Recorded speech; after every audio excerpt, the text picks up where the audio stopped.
Hello and welcome back. My name is Jack B, and as always, thank you for viewing my video. Before I get into the topic of this video, I have a short quiz for everyone to take. It's called Putin or Trump.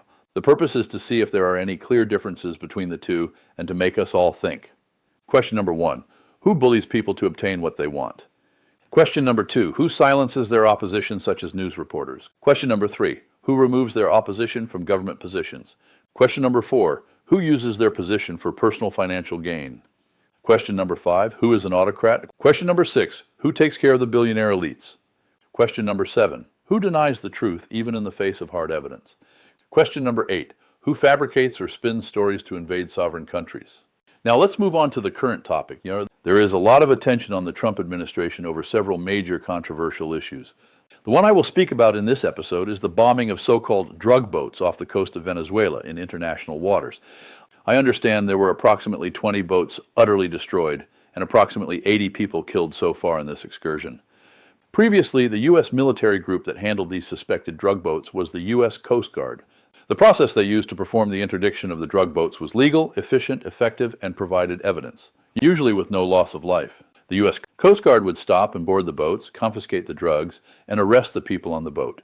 This allowed for proof positive of actual drugs on the boat, and the expense at that point was minimal compared to the amount of money being expended today. I must point out, as stated in previous episodes, that most of the cocaine is manufactured in Colombia, Peru, and Bolivia. The cartels use transit counties to ship the drugs to North America and to Africa, and then ultimately to Europe and beyond.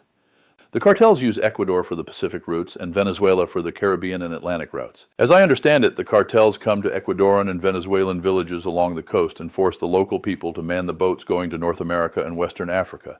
The cartels use the village people, so the cartels don't have to endanger their own people.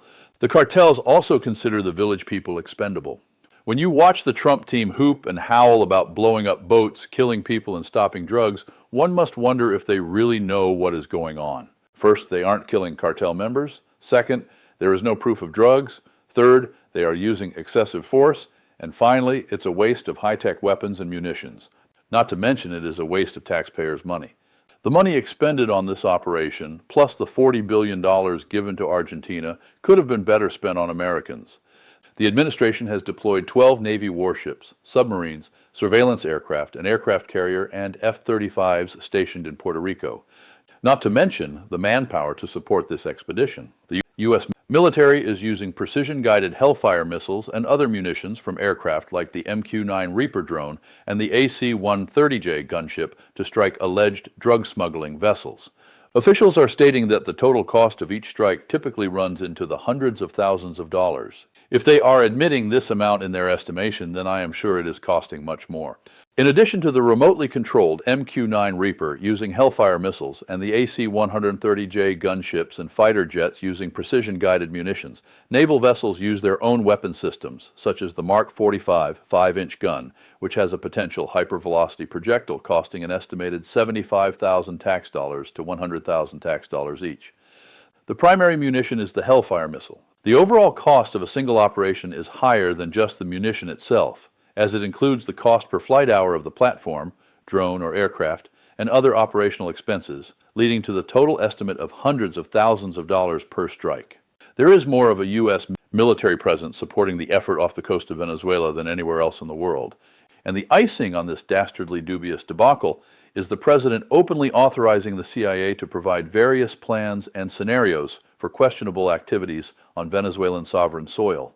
Recently, our strongest ally, Great Britain, announced they would no longer provide intelligence on the region because they feel these operations are illegal.